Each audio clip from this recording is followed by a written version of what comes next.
You tuned in live to Credible Conversations podcast. Hey everybody, I'm Angela Rye. I'm here with Northwest Credible Messengers having a credible conversation with some incredible people. It's AKEE Ali is who I be, also known as Kimi Casanova, and I want you to bring your asses over to listen to me have a credible conversation with Northwest Credible Messengers. Hey, my name is D Smoke. I'm from Inglewood, California, and you are watching Credible Conversations. Let's go! What up, everybody?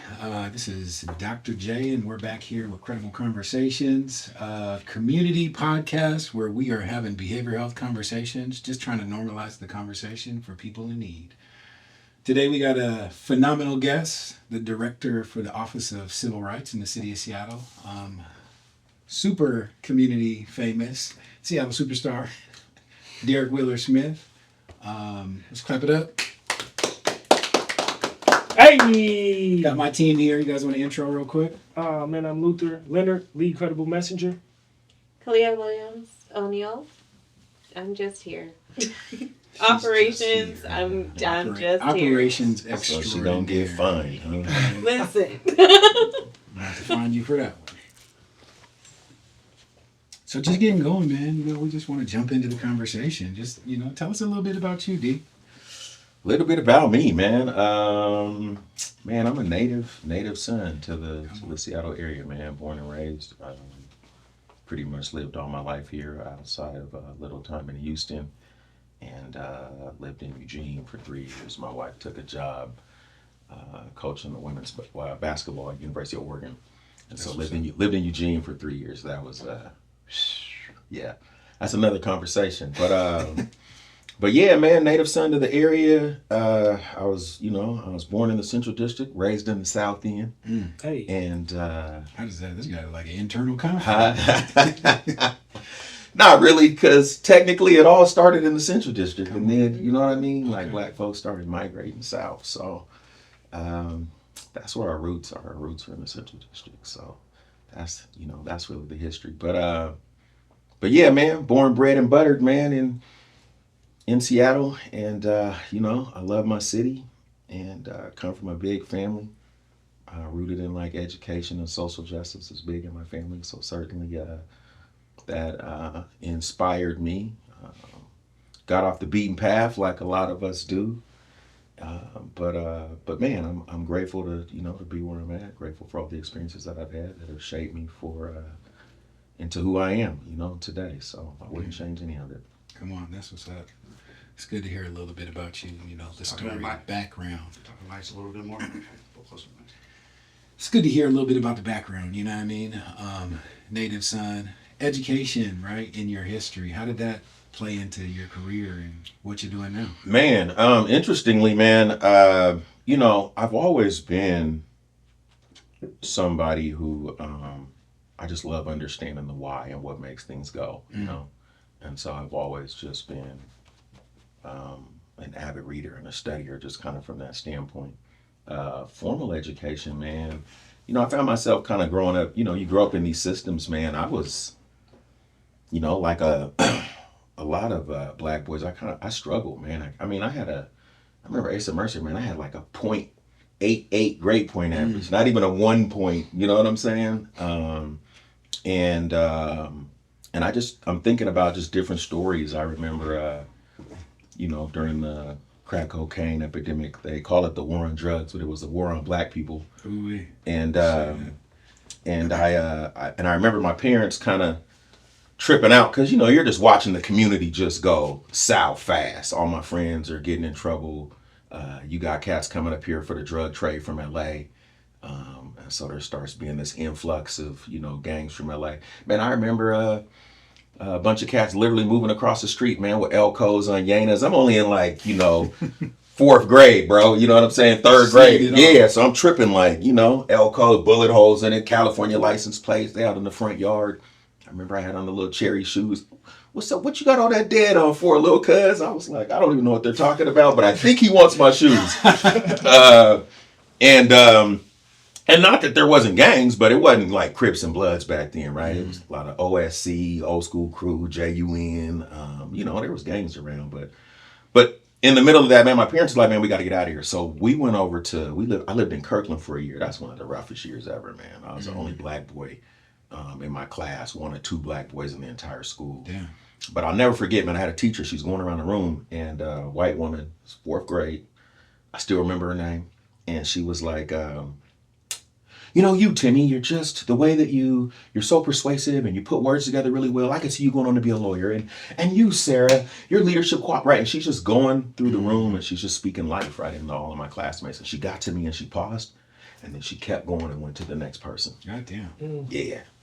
And so I bring up that story because I feel like there was this experience, man, that basically was telling me, man, I wasn't smart enough. I wasn't enough. And I started to like buy into that, And so when you start talking like formal education, I was 30 when I got my BA, right? Because I had to be deprogrammed from, I got it. You know what I'm saying? I had to be deprogrammed though from a lot of stuff that I just digested that wasn't healthy, from a system. I mean, we call it this school to prison pipeline. I mean, there's aspects of that are very real, you know what I'm saying, in terms of the design. So that's heavy, man. So I got a question. So with all that being said, like, how did you find your way into like civil rights work? Yeah, Else in fourth grade. Right? Yeah, exactly. It happened in fourth grade, man. Miss Nelson, Right. she drove me right. Miss Nelson, I want you to turn on the news and see this brother shining every week in his role together. You created a pivot moment for him. Man, a straight up pivot moment, right? That was huge. But man, I think to be honest, man, it's a mix of things, It's growing up where I grew up. It's seeing the impacts of the crack cocaine epidemic. It's having uncles and even older siblings, man, who were young kids who went to parties and, thought they were trying out some drug and had no idea that 20, 30 years later, right, that they would still be battling with some form of addiction, or whether it's just the vast amount of friends that I've lost to violence, or nephew, killed by police, or right, like it's just a list of things that I would say are a reflection of just life experiences that in many ways goes back even just to my grandfather, right, who died on a plantation, trying to save the life of a cattle whose life was thought to have more value than his, right? Damn. In Louisiana, man. Levee broke and there was a flood. My grandfather couldn't swim and him and another brother drowned, man, trying to save cattle, man. So it's kind of like, I would say, a series of things and experiences. And to be honest, one of the most powerful teachers is pain. That's real. And so my pain is really, in many ways, I would say, what drove me to the work. But I would also say that I think pain can be a catalyst, not a compass. Okay. Elaborate. Elaborate. I think that a lot of times for most of us that are drawn to like, social justice work, it's our pain that pushes us to the work, right? And so in that way, it's a catalyst. But if you get in the work and you don't do your own internal work, That healing. and you go through a process of healing, well, now you're trying to, the same thing that drove you now actually becomes a problem. It becomes a challenge. It becomes a hurdle, because in your process of not healing, you start to project, and you start to push that pain, and it starts to manifest in ways because you've never addressed, looked at, or figured out what you needed to do to navigate your shadow. So it's just constantly out to play. And that's just a dangerous place to be in. And I think we find that a lot, in the work where folks literally aren't intentionally thinking about leadership of self and how they're showing up in the work and moving through the world. And I think majority of leadership is leadership of self. I would say 75% of leadership is leadership of self. We tend to think about leadership and what it means to like lead up or to lead down or to lead laterally, but I think the biggest leadership job any of us will ever do is trying to lead ourselves and doing the work that we need to do. Yeah, man, like to heal from the inside out. Pain is a reaction, right? And if I'm just reacting, then the focus is on the pain and not so much on what I'm cultivating or building, or how healing is being manifested, or what even needs to be curated as a result of it. And it makes me think about, and Jay, we talked about this some time ago. One day we were doing lunch. It might have been like a year ago. But the book, The Four Pivots. The Four Pivots, right? And I think he does a fantastic job. Love that book. Yeah. Bought it, and I literally bought it for like all the folks on my team, and we kind of Same did here. Sounds familiar. we did Same it. here. Come on, man. Come on. We did a book group around It's it. powerful. But one of the things he talks about in there that that resonates and I think connects to what I'm saying is just this idea of like, what does it actually mean to cultivate and build things that heal, right? Like, spending time tearing down the things that harm us isn't nearly as powerful as building the things that heal us. Yes. But if we don't heal, Yep. right, then that thing that drove us to the work, it's not enough to sustain us. It was enough to get you there, but it's not going to be enough to sustain you in the work. And you certainly won't find yourself building things that heal, you know? So life experiences, man, is really what drove me to it. And you ever just have where you just feel like you can't escape something? Like, that's how I have felt about like social justice. Like, no matter where I went, even spaces and places where I thought like maybe I could just come here and hide out. And before I know it, they're like, hey, we want you to lead and I'm like, what? You know? And so, You got purpose on you. man, listen, just smeared. I have been smeared on by purpose, man, and couldn't hide, bro. So, yeah. And what did that healing look like for you? I mean, if healing is what helps pain to not become a detriment to you, what was your healing? Yeah, so, one of the things I think is important and that I've been able to like grapple with is just understanding like, I see healing not as a destination, but as a highway. Come on. You know what I'm saying? And so I am on a journey and a process for healing. And so depending on the situation, it's looked differently. Multiple lanes on the highway too. And there's multiple lanes on the highway. So you got to be able to, navigate and know when you need to get off and when you got to get back on. And being intentional, I think, about facing some of the things that I just was socialized not to face. A lot of it really came for me around needing to get in touch with my emotions as a man. Because I was socialized really to be emotionally retarded. Because it's like, what you crying for? Boy, quit crying. You know what I'm saying? You better quit acting like a little, right? And so those kinds of things teaches you like, it's not okay for a dude or a man to cry. So think about the ways we socialize our boys, and then we're supposed to send them off to marry our daughters.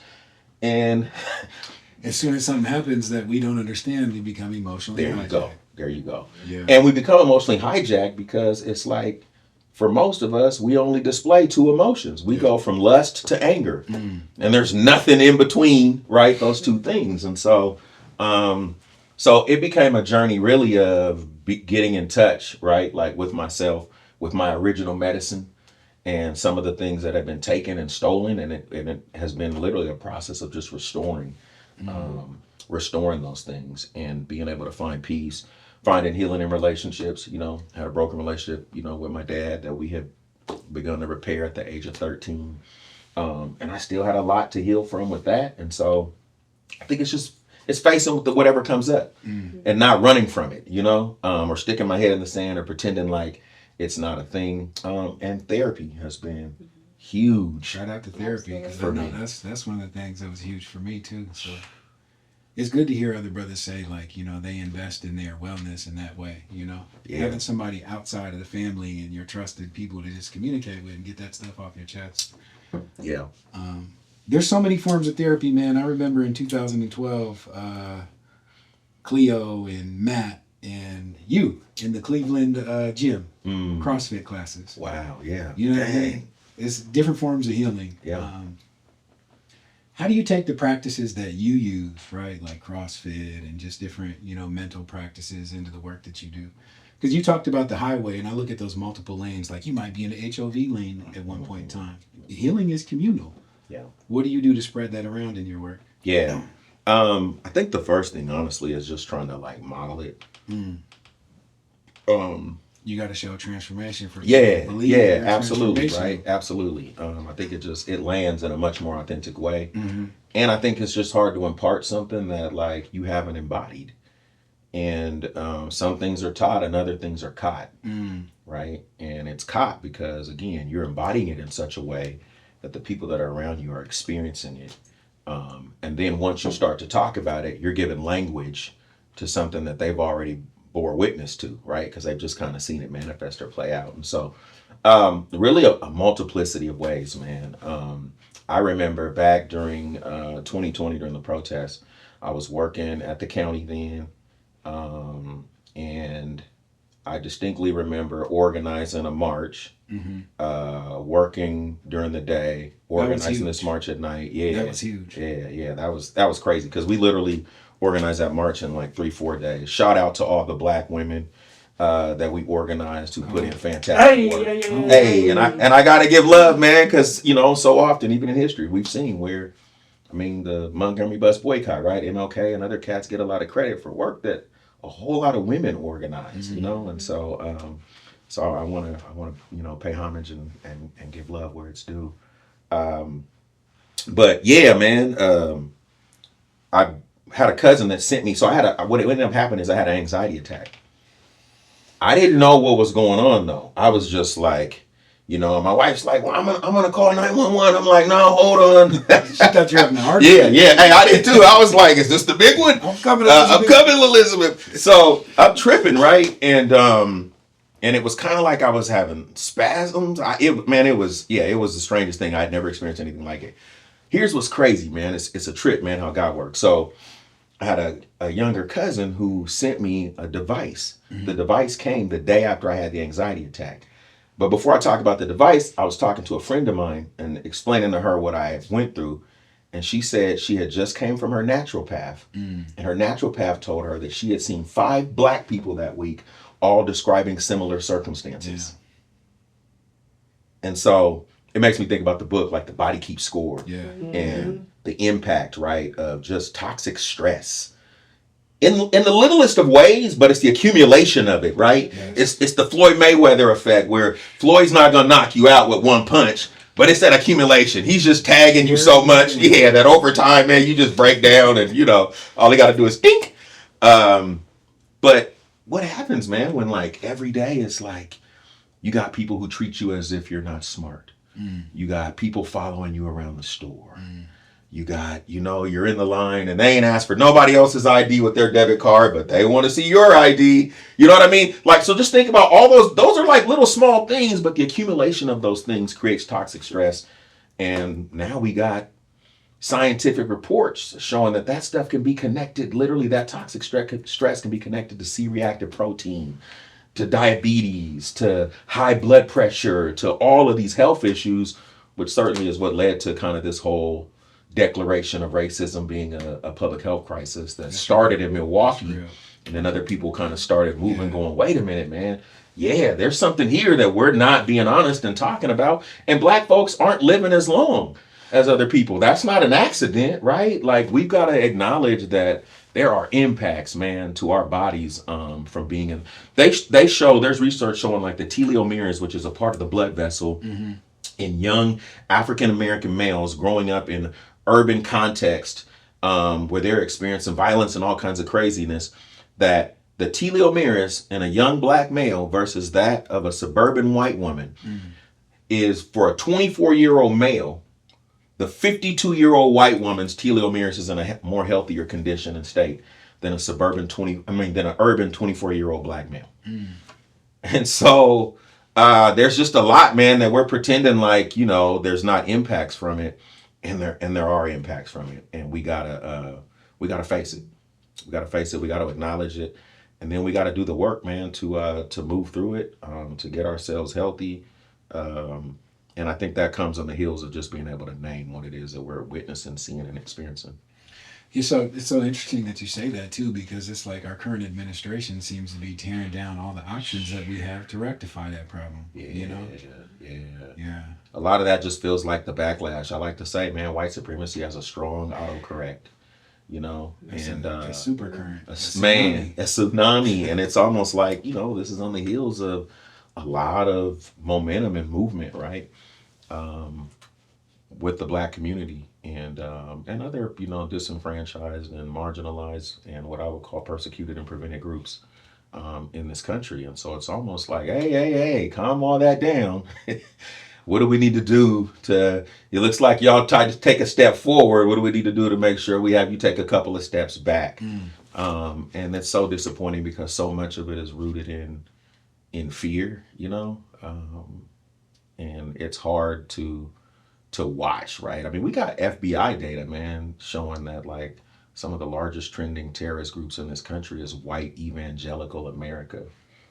But we're not talking about that, right? Because terrorists are brown, terrorists are black, but white evangelical America, man, one of the largest trending terrorist groups in this country.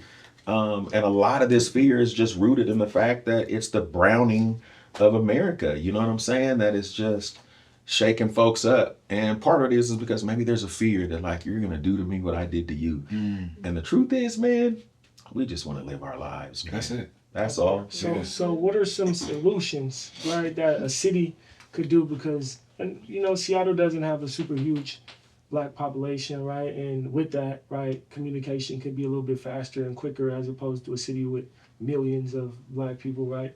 And also one of the most educated cities, right, in the country, right? So what are some plays, what are some solutions to all the problems, right, that we just named and faced, right? Because I don't believe you can change the situation till you name it, right, and you identify it. Yeah, that's real. There's a cat, Yuri Bezmemov, former Soviet KGB defector. He rolled out these 4 ideological stages of subversion, right? So just tell me, does this sound familiar to you? Demoralization is stage 1. You undermine a society's faith in itself, its institutions, and its values. Stage 2 is destabilization. You exacerbate internal conflicts in key areas like the economy, politics, and security. Stage 3 is crisis. You push the nation into chaos through political, economic, or societal upheaval. And then stage 4 is normalization. You establish a new status quo, often under authoritarian rule. So I bring that up because I think it just provides a broader context for like what we're actually dealing with. And so I think the antidote is going, what do we do with demoralization, right? Like, how do you counter demoralization, or how do you counter some of these 4 stages? And when I think about something like demoralization, I think it starts with, one, I think we need institutions, man, that are honest and transparent and that own the harm that has been committed, right? And owning the harm, I think, one, means admitting where you've lost integrity. Okay. And then naming what structures or systems you're going to put in place to ensure that you don't lose integrity again in that way. Okay. And because people have just lost faith, right, in institutions, and for good reason. And so when I think about destabilization, I think civic engagement. Like, how do we get more people civically engaged? And how do we have cross dialogue around issues that with people, man, who don't look like us, don't dress like us, don't pray like us, you know what I'm saying? Don't live in the neighborhoods that we live in. It's where are the opportunities to be thoughtful about supporting people to be able to bridge across difference. And for us, what that has looked like in my office, like we just launched a civic engagement program where we just did a small pilot with 25 young people from across the community. We brought them in. We showed them how local government works. They got to meet with a lot of different government officials. And then they picked an issue that they believe is deeply impacting them in their community. Not something that we picked, right? But they picked issues that deeply impacted them. And then they did a creative activism project to raise awareness about the issue and then develop some policy recommendations. And then we scheduled opportunities for them to meet with their council members and to meet with the mayor, right? And talk through these policy recommendations. Because we talk about the moral arc of justice, or the moral arc, right? Like bending towards justice. It only bends towards justice because there's people on the other side hanging, you know what I'm saying? And pulling it down to bend it towards justice. And so how do we encourage people to be involved in change and not to just become victims of circumstance, right? Because we're choosing not to be actively and to participate, you know? And so those are some examples and some of the things that I think, when you start to think about those 4 stages, it really allows you then to go, okay, so what is the antidote to this particular thing? And I think that's a couple examples of, some things that we could be doing. Especially in the younger generation. Yeah. I know there's a huge opportunity for, just this expansion in intergenerational collaboration, right? Like, what are your thoughts about what we can learn from those youngsters that you just worked with, and then what we can give them? Yeah, man. I think that young people bring such a powerful imagination, into the space. I think that a lot of us, that are older, we want to think that we're creative, but we're really not. Like, I do this really fascinating exercise with different organizations if I'm doing some form of consulting, where I'll take 2 dots and put the 2 dots on the board. And I'm like, these 2 dots can be anything that you want it to be. And what's fascinating to me is I've done this with, Fortune 500 companies. I've done this with kindergarten classes, with, you know what I mean? And it's a trip because, you already know who came up with the most answers, right? Kindergartner class, bro. We had to stop at like 400 something answers because kids, their imagination, they have yet to have somebody say, that's stupid. That's not going to work. You're not tall enough. You're not fast enough. Your parents didn't go to college. Right. You're in the wrong tax bracket for that. Or you know what I'm saying? Or skip past them like they did. You know what I'm saying? Exactly. Or have, right? And so they still have this like fresh outlook and perspective, and they're more focused on possibilities and what's possible more than they are like what the problems are and why something can't work. And so I think that there's an ingenuity, a creativity, a vigor, and a brilliance that young people can bring to space that I think needs to be balanced out with what I would call youth and adult partnerships, right? Because sometimes we're like, oh, we just need to have a youth-led program. And it's like, yeah, there's aspects of that, right? That's like dangerous, right? I go back to when I was a young person and I thought I knew everything, right? And the reality is it's like, yeah, I didn't actually know very much. And so how do we couple that? And how do we have adult leaders who do the kind of work to make sure that their adultism isn't manifesting in ways that belittles the young people and literally just sees them as, we always say, the young people are the future, right? What message does that send? That's like, sit down over there and wait your turn, and when it's your time, because you're the future. We got to begin to groom and pour into and invest young people. We're watching some of these entities, man, like Microsoft, they're hiring, young 20-year-olds, man, young 21-year-olds that haven't had like long careers and experiencing tons of success. So youth and adult partnerships, I think, are critical and important. And I think that that young people bring something powerful and they add a perspective that I think helps to shift things in some ways, that because they see stuff that we just flat out don't see. But it's hard for so many of us to break out of the mold, and a lot of it is you start duplicating what was done to you. And nothing like my own children, right, to like manifest that for me, because I find myself like, damn, I sound like Barbara. You know what I'm saying? My mom, I sound like Doug right now with what I just said, right? And I got to really rethink what I'm doing because that's how it's playing out. And so I just think we need to be thoughtful about the ways that we're engaging young people. It's like Dr. G in the 4 Pivots. It's easier to look out the window than it is in the mirror. You know? It really is, man. Yeah, it really is. So thinking about young people, Kalia, Hello. got any feedback on the topic? Well, of course, I was just thinking about like how it is great to have the multiple generations, because I know oftentimes that imagination and everything is a repetition of something that has happened in the past. So also getting to have history in the room is also important, because it's like, this is what I've learned. Been there before, this is what I learned in that step, and this is how we can grow on that. I think it's really important because, it does feel like we're heading back, due to this administration, heading back hundreds of years in the past. And so how, when it did feel so hopeful, how can we not be exhausted when you see, there was hope, but then they took it back, and now we're heading back to a time I don't even want to think about. I mean, they purposely made the civil rights movement black and white pictures so that we would feel like it was forever ago, when my grandma was there. She was there. That's a powerful observation. Yeah.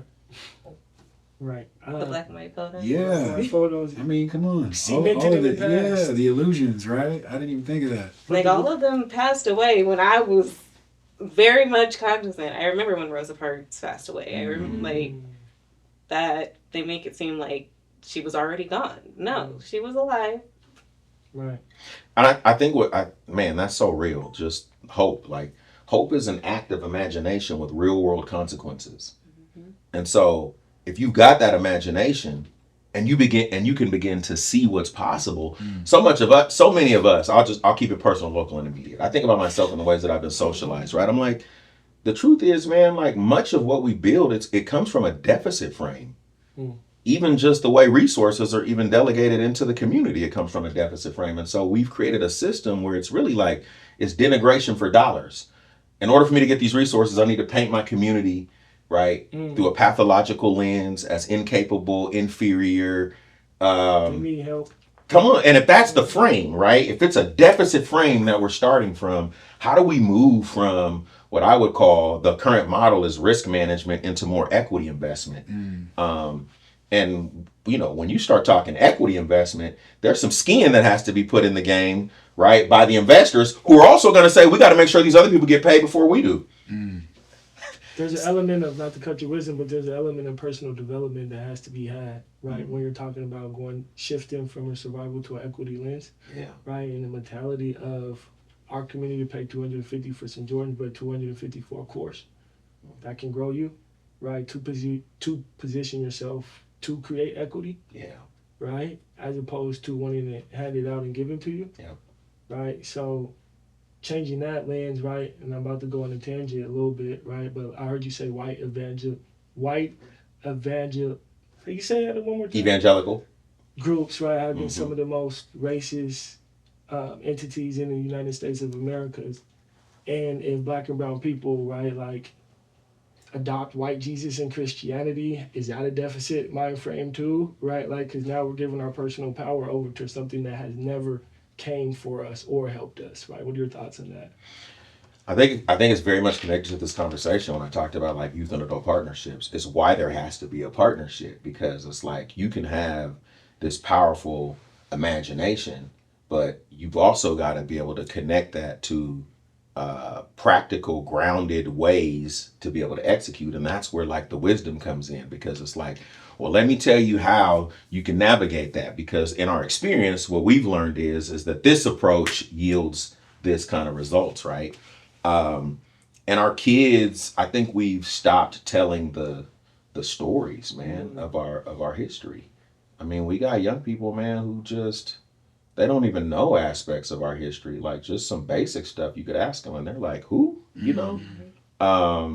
And we've dumbed down and watered things down so much so that, like, they don't even know about, like, civil rights leaders. I mean, they'll probably spew Martin Luther King, right? And they don't even know much about him outside of maybe, like, the I Have a Dream speech, which we've got on loop because it's a sanitized version that we're actually able to control, instead of telling the full picture, right, of how he actually showed up in his evolution and why he actually ended up being killed, right? Completely different conversation. But it's all a mechanism for control in the end. And we have a responsibility to begin to deconstruct that for young people in a way that I think can be powerful. I heard somebody once say that it's more challenging for a young person to grow up in generational poverty than it is for a young person who grows up in a war-torn country.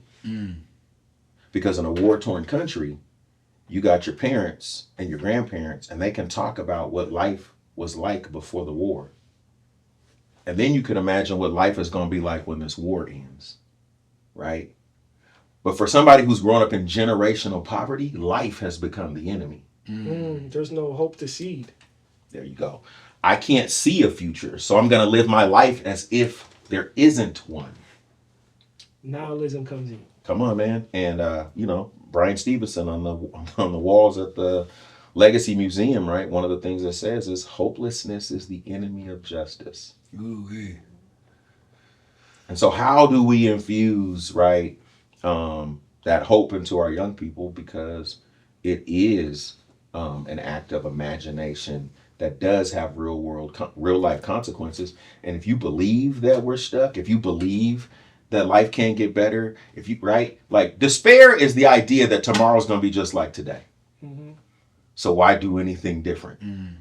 And so if we lose that hope, if we lose the capacity to have faith, if we lose the ability to dream beyond our current reality, beyond our current circumstances, man, we're doomed.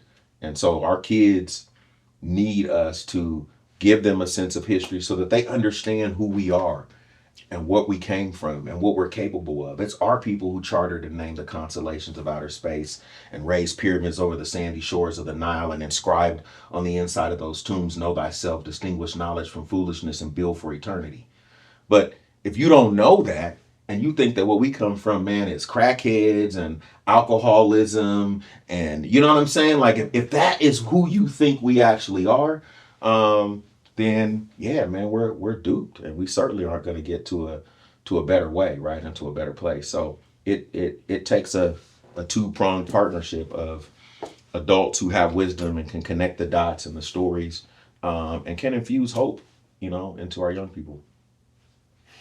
Come on. Thank you for that, brother. I know we got a little bit of time left, but I'm wondering if you could give us a closing message on how we actionize that message of hope. Yeah. I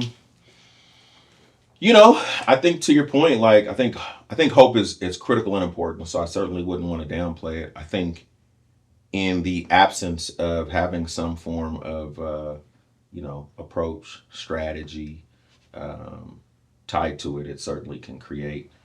I think there's a couple of things, man. I think the first is, how do we begin to deconstruct some of what's inside of us in terms of how we've been socialized just to other groups of people. And it starts with just being honest that we all do it. It just plays out in different ways for us.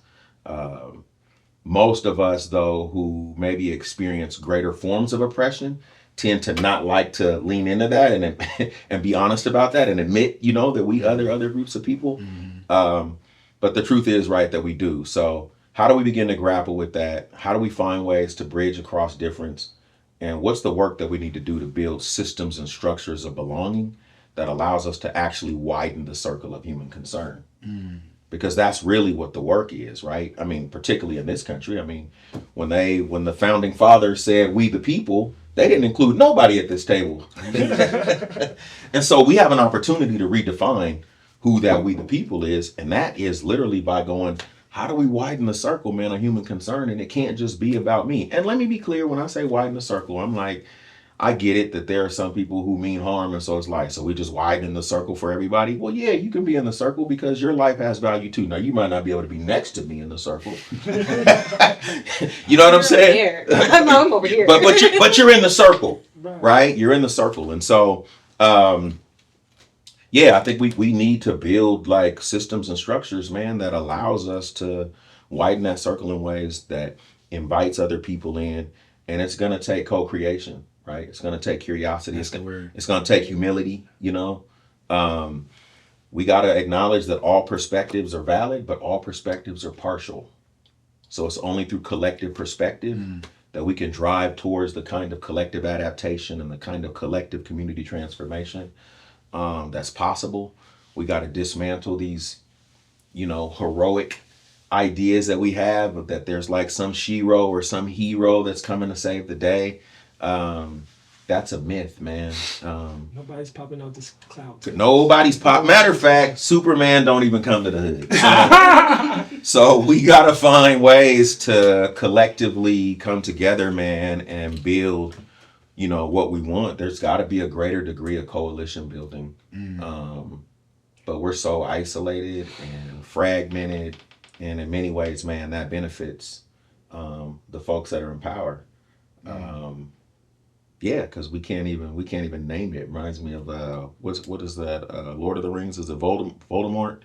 He who shall not Harry Potter. Yeah. He who shall not be named. Right? Yeah. And so it's like we get to a point where we can't even name the oppression that's playing out, and so we turn on each other. I turn on Jason and I see him as the enemy, not even acknowledging that like I see him as the enemy because we maybe both have a nonprofit organization and they're only putting crumbs out on the table. So now he's the enemy because we've got a scarcity mentality that's trained us that, you know what, there's not enough.